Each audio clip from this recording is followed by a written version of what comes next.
राकेश जी, ये इस बार का गठबंधन परमानेंट है ना? पकड़ के रखिएगा, छोड़िएगा नहीं।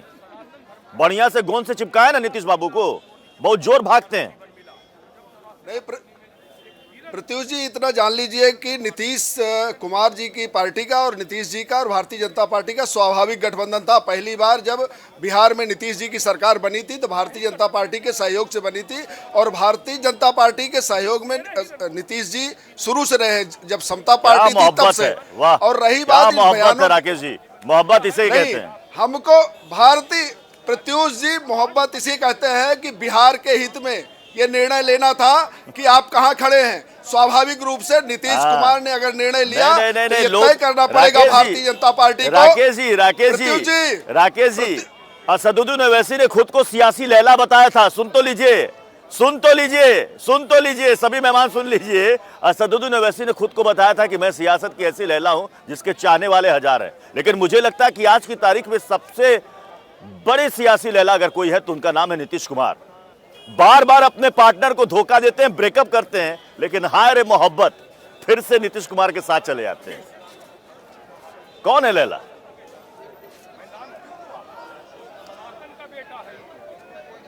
राकेश जी, क्या हो गया? अभी थोड़ा आप कह रहे थे बयान सुना रहे हैं, मैं कह रहा हूं नहीं, प्रत्युष जी, आपको, राकेश सिंह को, भारतीय जनता पार्टी को, किसी को भी आज इस समय तय करना पड़ेगा कि क्या हम छोड़ दें बिहार को, क्या बिहार को छोड़ दें उन लोगों के हाथों में जो ये जिनके ऊपर आरोप है कि जमीन के बदले नौकरी देते हैं। क्या उस व्यक्ति के साथ हम किसी को छोड़ दें बिहार को जो सजा याफ्ता मुजरिम है भ्रष्टाचार के आरोप में, जिनके ऊपर आरोप चल रहे हैं?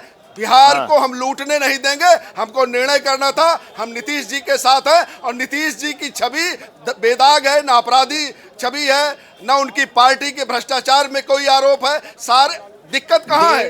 दिक्कत हमको और बिहार के लोगों को है कि जिसके साथ जा रहे थे वो व्यक्ति ठीक नहीं था, और आज वो लौट के आ रहे हैं तो स्वागत है। बिहार की जनता भी स्वागत कर रही है, भारतीय जनता पार्टी भी स्वागत कर रही है। अच्छी नहीं लगती है। मैं संजय, क्या भाषा गड़बड़ है? भाषा बताइए। मैं संजय राणा प्रेम कुमार जी के पास जाऊंगा। नहीं, जिन लोगों ने सवाल उठाया भाषा का, वो भाषा का बताए कहां से गड़बड़ है।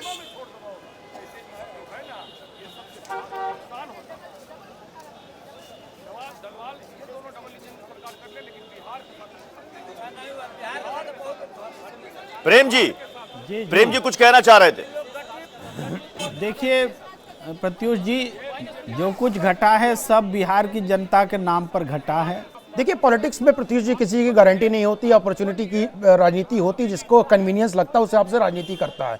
लेकिन जो आज निर्णय 2-3 दिन पहले से जो चल रहा था, जो जेडीयू ने लिया है, सभी पर लागू होती है ना? सभी पे लागू होती है। मैं वही बोल रहा, जो 2-3 दिनों से चल रहा है वो बिहार की जनता और उस पार्टी के लिए अच्छा है, दोनों पार्टी के लिए अच्छा है, भारतीय जनता पार्टी के लिए, जेडीयू के लिए। देखिए कहीं ना कहीं जेडीयू को यह समझ में आ रहा था, समझ में आ रहा था कि किसने मारी? अकेले नीतीश बाबू ने मारी पलटी कि बीजेपी ने भी मारी? नहीं, देखिए मैं आ रहा हूं, आपके प्रश्न का उत्तर दे रहा हूं। देखिए ऐसा है कि जेडीयू के लिए भी ये एक अच्छा चीज है और भारतीय जनता पार्टी के लिए। देखिए सिंपल सी बात है, जेडीयू अपनी पार्टी को इंटैक्ट करना चाहती है।